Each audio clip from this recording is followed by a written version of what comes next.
we predominantly in the Black church.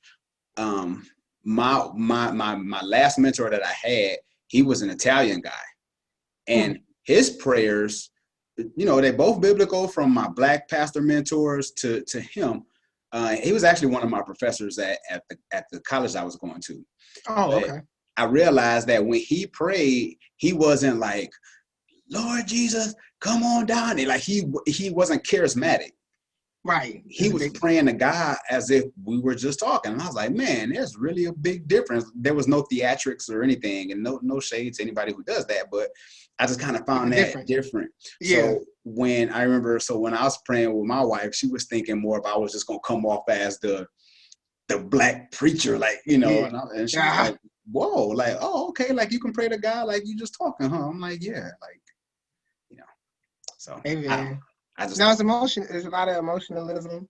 Sometimes that's used in a negative context, but it's very, and some people just naturally charismatic. But and then I guess that comes to the whole man church, just what you feel, a man how supposed to operate. Because I see sometimes it's religious, then they go on that, and some people really calm. I guess just people trying to duplicate other men, and what you think is manly, because I know some guys that walk around with a little towel and that's the pastor preaching, wipe his head and stuff, you know what I'm saying? And that's cool too. That's humble. You gotta be really humble for that, Some people look at that like, man, that's such a humble man of God. And other people might be like, man, this dude's simping or something wrong. Like, why can't he wipe his own sweat? Like, you know what I'm saying? Like, and some people might look at that like, man, that's too much. Yeah. But what's too much? It's all relative. Or why he carrying around the pastor's water bottle or something, Right. Yeah.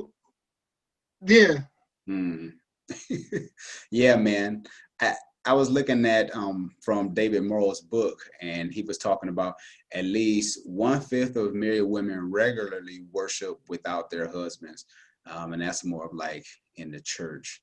And I realized too that when men don't like going to church, he broke down some of these reasons why. He said some men want to be their own God, and they have a submission problem. That's a spiritual thing, yeah. Some men hate to admit weakness or neediness. And then he says men get distracted by the concerns of this world and lose interest in spiritual matters. That last one is kind of like, we all, men and women, can get distracted by the cares. Just kind of say men get distracted. That's kind of, but yeah. Okay. Yeah, but those are some of his main points. Okay. So what do you think about some of those things? Because to me, that men want to be their own God and submission problem, I thought that was interesting. I know when I struggled with church, because I always think church from a Christian perspective was feminine. It looks feminine compared to other religions like Buddhists or Muslims. Yeah, I think of Muslims. Yeah, they masculine. They're men. Yeah. But and I'm wondering, is that an issue with the Black church, considering that the Black man is already looked down? I wonder, does that play on our psyche that, guys are F boys, or they're trying to screw all the women in the church, like all this stuff that has to do with Black men. So I wonder if that's an issue. Yeah, man, that's kind of interesting, man, because when you say, I was thinking of fraternities when you mentioned it, because like fraternity, I was trying to think, because certain things you really hear of in a Christian world arenas, right? Like courting, you won't really hear that outside of church. Submission is a big one. And I was thinking, like, is there anything outside of the church and government and maybe education system that talks about submission or submitting to authority? And like, I know, like, and I've never been a part of a fraternity, but from what I know of fraternities, there's not, because hazing is a little debatable, because sometimes that's outlawed, but there's a rite of passage, yeah, and an initiation process to where you start at the bottom and you're not really accepted yet. And you got to go through some stuff first. You just ain't gonna come up in there and be a brother or a sister in whatever fraternity, sorority, right? So for brothers though, like fraternity, it's like some humbling stuff they got to do, and then there's looking up to other men shouting in your face and you not saying nothing back and doing little errands and missions. So that's kind of like, that's pretty, when I think about it, that's kind of like along that lines. Because now, unless you talk about straight submission to God, but typically a man sometimes that's really, people honestly sometimes equate that just to submission to the pastor. But that's how it is in any organization. Somebody has to submit to somebody. There got to be some type of order. And so I think it's funny that some men would think church is weird in the submission process, but submit to something like a fraternity, where it's almost like the same, but you got to go through this. It's not through the same, but it's the same. You submitting to somebody. You letting somebody call you a rookie or a newbie, and there's other more derogatory terms that they use, and you got to take it, and you still praying and hoping that you make it in. And then so with this, I could like, it's really just praying, submitting. Some guys don't like submission, but some dudes are really proud of it if it gets them something. I think men need a clear objective of why they submitting. Yep. I just don't want to be submitting, like when you submit to sorority, you like, man, these gonna be my brothers for life. I'm gonna get connections. I'm gonna get status from this because I'm gonna be known as this Kappa Alpha, whatever, right? So you understand. And some people don't deal with it at all. Some people like, I'll never be in a fraternity, like that ain't my thing. But for those that get into it, they know what's gonna come with it, and they see an end result.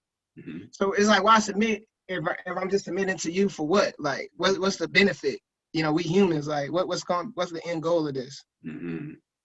What do you, and that's the same thing with the church too, because like you said, it's that I'm getting into this for something. Like I'm going to be a deacon or a usher, or I'm a lead choir, or these certain things.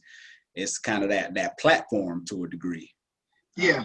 And then to be seen with the pastor, like you're his right hand man, or you're always together, like that gives you a little notoriety. In that world, yeah. Because you could be the stuff somewhere else, but in another world you're nothing. It just depends on what people respect and expect and stuff. So, like, yeah, that could be right. But then sometimes, like, I don't know, it just depends on the man you're dealing with and who you want acceptance by. Some people look at that like, man, that's cool. He right next to the pastor. That means the mantle's right there. He right under the mantle in the spill. He get the spill. And right. Or people look at that like, you just a lapdog or something, like, can't you ever get from up under him? Or like, like, so it just. Some men look at that. Some women might look at it like, wow, he's such a man of God. And someone might look at that like, man, he is. Yeah. Ew. But he probably want to be with the pastor more than me. Like, you hear that stuff. So it's like, I've seen it. And then I've been a part. And it's there's probably contrary experiences. But the church, the Black church, is painted in a mainly feminine type of frame. So, not so much the white church, like even like we got movies like, what's that movie? All the movies actually, but like, what's the movie with Ice Cube and Cat Williams? Oh yeah, not Ice Cube and Tracy Morgan, I think. Wasn't they robbing the church or something? Yeah. So I know you're talking about. Yeah. Right. And then the cops came to the door, and the Cat Williams was the choir director. And they was like, oh, they said some joke about him being homosexual or something like that. They just kind of slid it in there, but even though I guess he wasn't in that. But it's assumed, you don't hear that in white churches, that like, you don't assume the choir director. If they need, I need to probably be exposed to more white church, but if they do have a choir and a choir director, he's not known for being that in the gay, basically, but it's known, like, they even got this new show on Netflix where it's called Voices or something. And like, it is about like churches and directors and choirs. It's mainly just about that. And but anyway, I'm gonna digress. No, you good. I mean, because I want to ask you too about what would stop today, outside of the pandemic. What would turn off Vince from going to a certain church?